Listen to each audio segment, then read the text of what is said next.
weche mag thieth kaachiel kod ngima oganda. Kwede kod diere pod gin moko kuom pek ma jonyuol nyithindo modak kod ng'ol mar obuongo ma dho ngere ni cerebral palsy kalo e kaunti ma Siaya. Jonyuol oyango ni gikalo e pek e dak kaachiel kod oganda mang'eny ne tudo tuo ma kamano kod timbe mag juok. Kaka Judith Omondi lero, jolony koni thoth jonyuol luoro golo nyithindogo oko nikech luoro kod akwede. Gi weche ma jogweng' wacho ni tuono en chira kendo itude kod juok. Gin nyithindo ma inyuolo kod ng'ol mar obuongo ma dho ngere yango kaka cerebral palsy. E kaunti ma Siaya, Yala, mine man kod nyithindo man kod ng'ol ni yudo sir mar chopo, yudo ruach ne nyithindgi. Magi gin mine mamoko kuomgi ne ochak kendo mi kiach kuom weche mar ni nyithindgi nyalo bedo ni oir. Ne anyuola nowacho na ne en chira nikech nyathi ne tin. By the way, nyathi nonyuol ka en below 2.5, ne en underweight. Koro ka ne gini chakre ka ne gineno ka nyathi tin to wiye be olutre. Nini mar wiye ka olutre. Ne giwacho na ne en chira. Notem. Ne watemo kaka dinyalre. Botem luok nyathi gi chira. Anyuola moko bende nowacho ni mano chal ma ng'ato iro gik kabilago. Ka chopo e ute thieth, ema ne giyudie resruok. Lakini kana kao jukumu ma wuok madhi ukwala hospital, na anwang' kane ne anwang'o pogruok moko matin kech atero nyathi ka ng'ute ne ok nyal chung'. To nyathi bende neno mo ol kabisa. Kata bet be ok nonyal bet.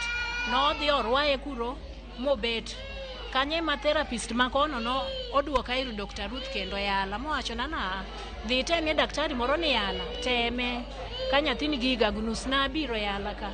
To nanwang' kana anwang'o lokruok nikech tok nyathi manene nyathi bet ko kulre nyathi noduogo bet kariere. Kata kamano, gin mon ma pod yudo pek e chiwo thieth ne nyithindgi. Ka tuo biro kendo duoke chien. Koro kwa nyalo yudo kaminyalo rwaye pile pile. Nikech samoro wa afford mana ruecho samoro dichiel e juma. Koro in minoko kanyo kinenowa miwa sir.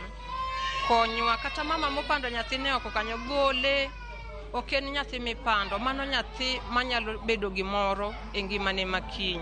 Gima duong' mwakwayo wadwa ni mondo wayud kaminyalo rwagodo nyithindwa gieki.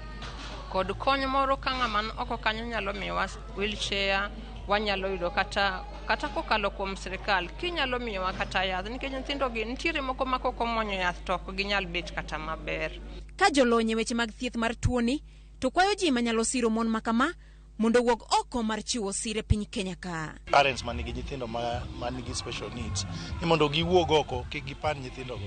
Nyithindogi dwaro mana hera gi bet kaka nyithindo mamoko go. Koro kik gibed gi luor, giwuog oko, tiere support. Wan gi nyithindo mang'eny manigi problem mag disabilities and then parents magi nigi difficulty mar konyogi. Koro this organization as Omni Foundation, we are assisting parents on counseling, the therapy, and also we are asking wakwayo support from those who can join us and support in any way, special way, mondo we forward this cause to another level. Judith Omondi, Ramogi TV. Nyakura mga juang bende